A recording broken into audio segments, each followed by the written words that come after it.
Cao không?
Coi mà.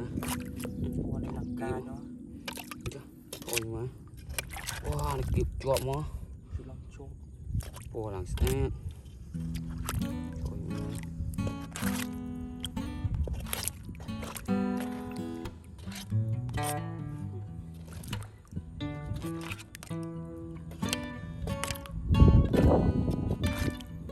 Coi mà. Qua rụt ra cho một cái.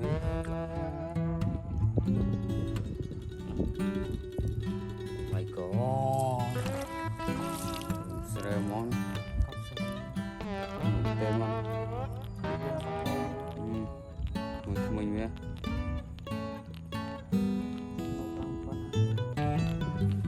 Thùng này đấy, mê này đấy, còn một cái lăng lấy chón, lấy gram, thì chùa đâu gram, cho từng đây chùa đâu, lấy lịch gram đó đúng không?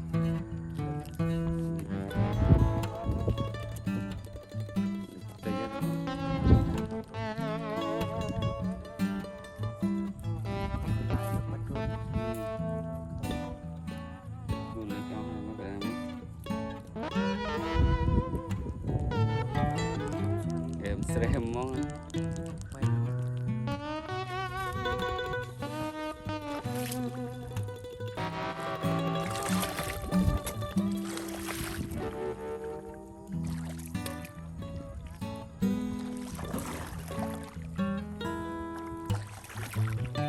benang enak.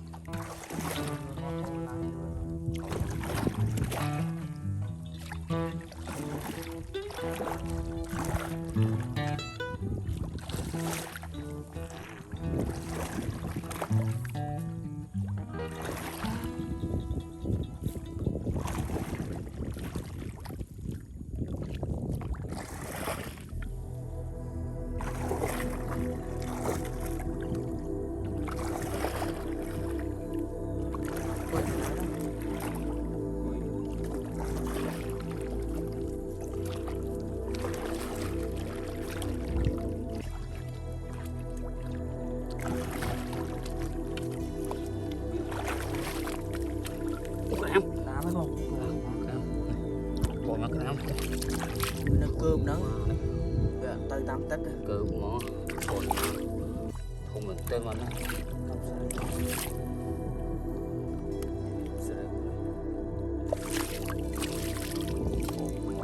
my god không sấy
Remo, the best mo.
Semuanya yo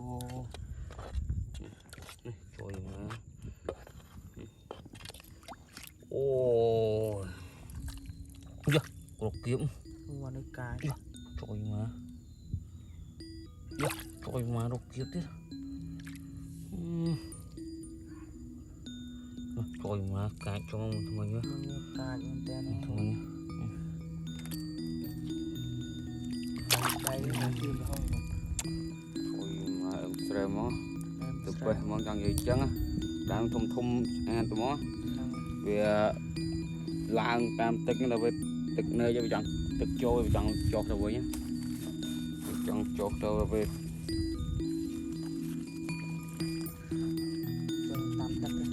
nhiều chẳng cho tam tích đâu chân chẳng nhiều chân đây cơm này đang ngon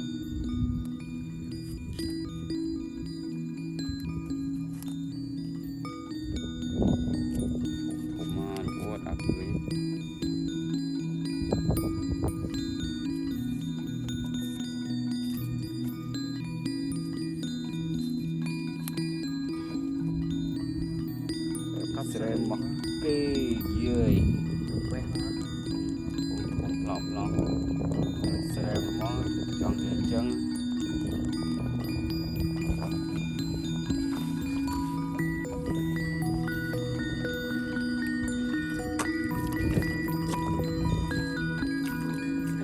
nghèo đi nghèo còn này lòng tức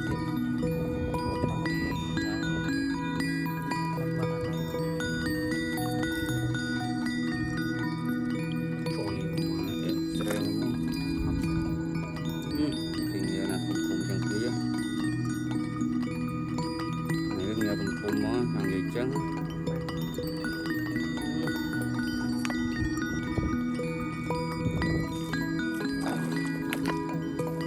cũng trôi mang nhau này đó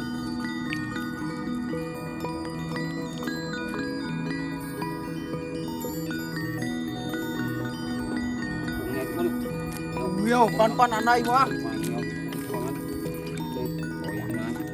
thôi mà trời mà ôi man cùng mình tên nó này học sri quá cọp sợi nó còn ăn đây mà biết được không luôn trời mà nó đúng không đặt thì nhiều không cũng chứ không nhiều cái năm đây khúc này chẳng như cái năm đây khúc này cái chỗ cái chẳng được làng rồi này rồi đấy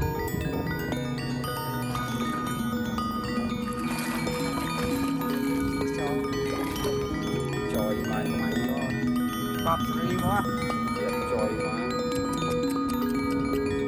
quen hết xem đúng không này mới nhiều cũng nặng hơn quên bật bật này mà làm gì chứ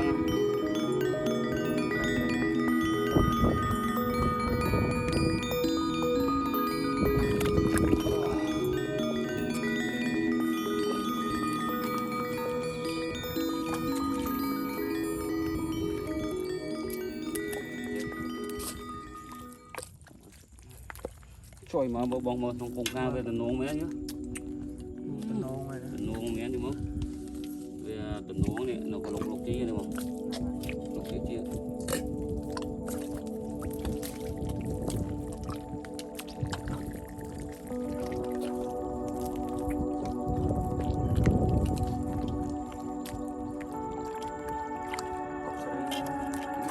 ủa đi em trời mà làm liền tăng tức đấy trời mà trời mà ông nhìn nghèo tiếp không trời mà này nghèo không oh my god trời mà không trời mà nghèo trời mà nghèo chứ trời mà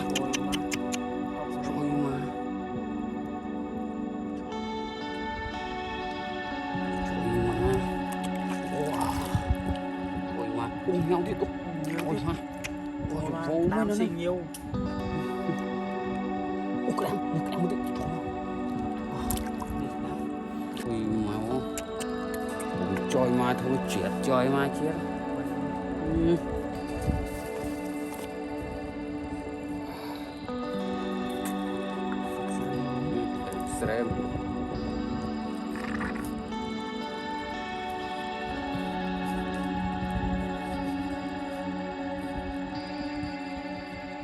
xem nó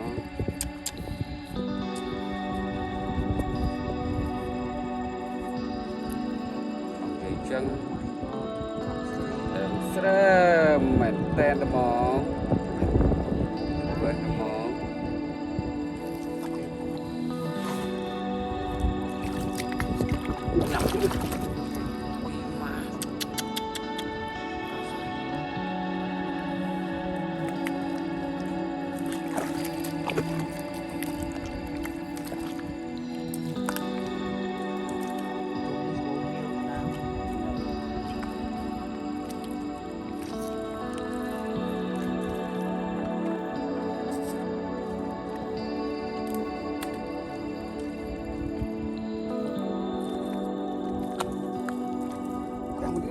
đáng luôn ngoài khoa đi cọc hộp mó mà hai thằng kia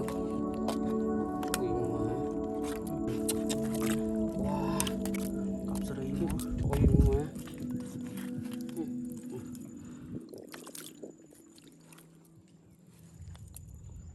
quẹt mua. Chọn như chân. Oh my god. Em xem. Cặp sợi. Mời thăm anh mong, mời thăm mình. Nhau không? Em xem món đang như chân thì bé món.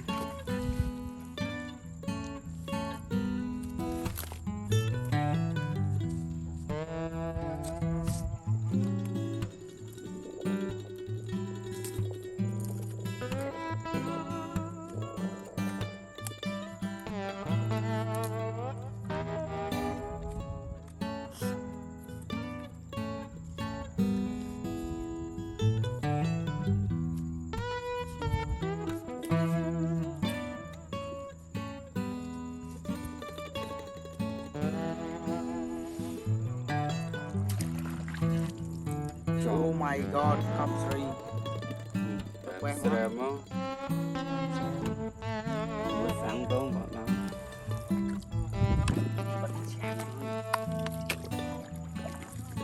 Ôi mai ơi.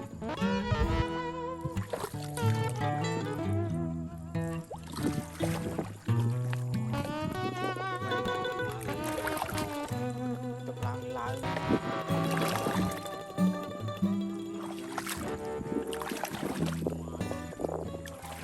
Tập ra, tập lại.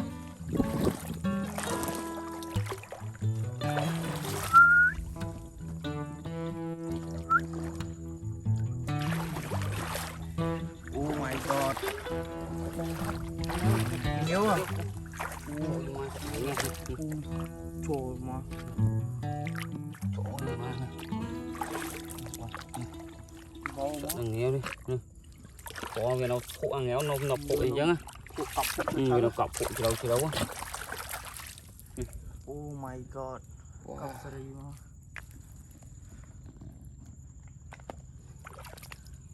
Mùi tiết đó không? Cô đi một chút. Rồi mà. Thôi mà. Hơi chanh mà rồi trên đấy. Mà lắm đẹp pan ăn đây quá.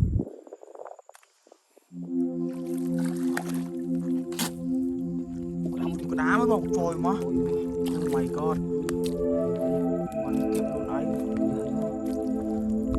Nó kịp chứ mà mình kịp kia.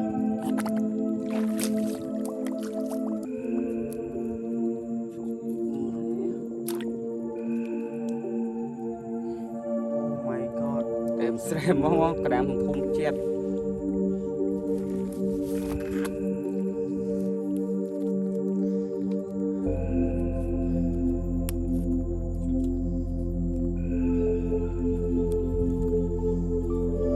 Quẹt mà. Số đám không yêu. Chọn gì cho đám. Bây giờ bộ không thùng nó ra ngoài đó. Oh my god. Cặp sợi.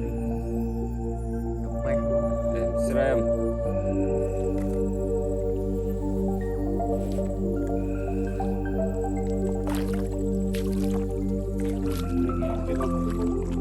Oh my Sẽ god. đừng Sợ nghèo. yêu. Trời mà. Nghèo một tí. Thôi mà đi cùng đi.